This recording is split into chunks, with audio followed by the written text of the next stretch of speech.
Assalamualaikum warahmatullahi wabarakatuh. Perkenalkan saya Nening Alfiana, NIM 202310101180. Di sini saya akan memberikan informasi bagaimana sih manfaat daun seledri bagi kesehatan tubuh, terutama pada gigi kita. Untuk tahu lebih lanjutnya, jangan lupa like, komen, dan subscribe terlebih dahulu. Sebelumnya, ada yang sudah tahu belum apa sih seledri itu? Nah, seledri merupakan tanaman yang dapat dimanfaatkan sebagai pelengkap sayuran. Menurut Ixoranet, seledri mengandung flavonoid, saponin, tanin, apiin, minyak asciri, abigenin, kolin, vitamin A, B, dan C, dan juga zat pahit asparagin. Di antara kandungan yang dimiliki seledri, flavonoid, saponin, dan tanin merupakan senyawa yang bersifat antibakteri, sehingga bisa menghilangkan beberapa bakteri pada tubuh kita.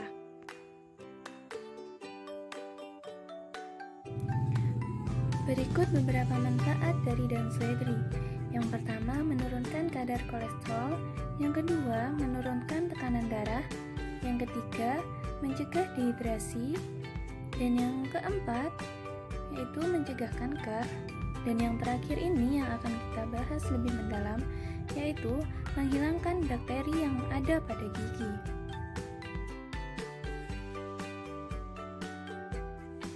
Nah, mengapa sih kita harus menghilangkan bakteri yang terdapat pada mulut kita? Bakteri yang terdapat pada mulut kita bisa mengakibatkan beberapa masalah pada gigi, sehingga terjadinya kerusakan pada gigi. Salah satunya yaitu plak gigi. Plak gigi merupakan salah satu masalah dalam kesehatan gigi dan mulut, yang merupakan deposit lunak yang melekat erat pada gigi. Terdiri atas mikroorganisme yang berkembang biak jika seseorang melalaikan kebersihan gigi dan mulutnya. Pada plak terdapat berbagai macam bakteri dan hasil metabolismenya.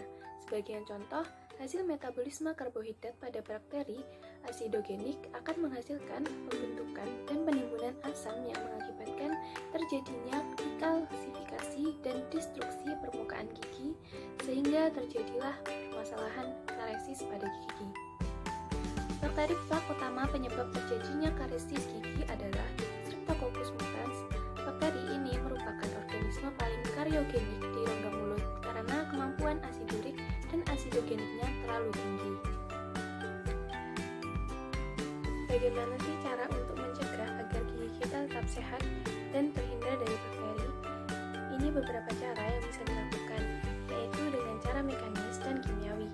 Cara mekanis dapat dilakukan dengan cara menggosok gigi dan menggunakan benang gigi. Cara kimiawi diperlukan juga agar lebih efektif dalam mengontrol terjadinya karies, yaitu dengan menggunakan fluorid atau bahan kimia lainnya. Salah satunya adalah chlorhexidin. Terdapat banyak penelitian mengenai kemampuan chlorhexidin sebagai agen antibakteri yang berfungsi menghambat pembentukan plak dan mencegah terjadinya karies. Studi klinis dari penggunaan chlorhexidin ini menunjukkan penurunan plak 45-61%. Chlorhexidin memang efektif dalam menghambat pertumbuhan bakteri gram negatif maupun gram positif. Meskipun demikian, penggunaan chlorhexidin dalam jangka panjang tidak dianjurkan karena dapat mengakibatkan beberapa efek samping. Efek samping yang dapat terjadi adalah gangguan pengecapan, sensasi rasa terbakar pada mulut, perubahan warna pada gigi seperti lebih menguning, restorasi dan membran mukosa, serta peningkatan pembentukan kalkulus. Oleh karena itu, banyak dilakukan penelitian dalam usaha mencari bahan yang berkualitas setara dengan kemampuan chlorhexidin, namun dengan efek samping yang seminimal mungkin.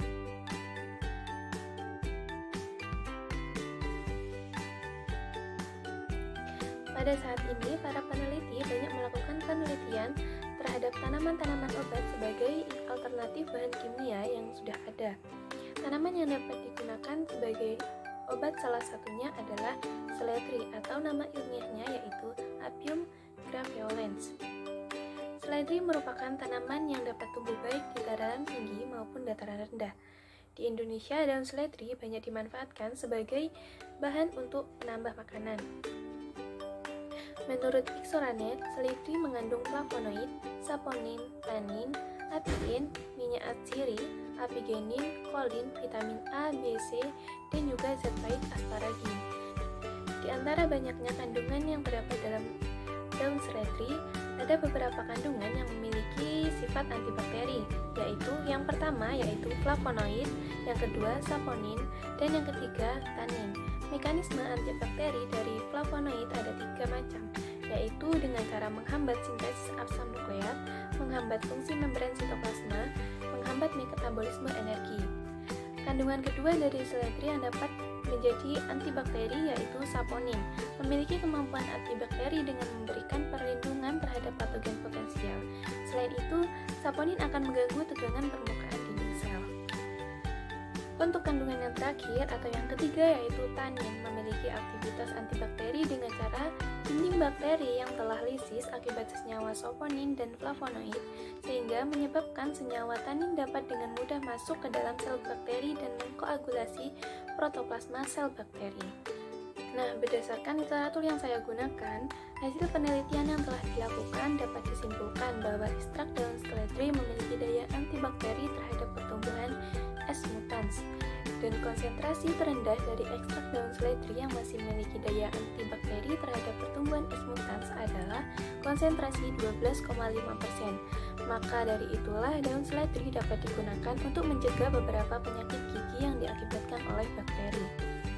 Berikut merupakan tutorial pembuatan obat kumur.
penjelasan dari beberapa manfaat daun seledri bagi tubuh kita.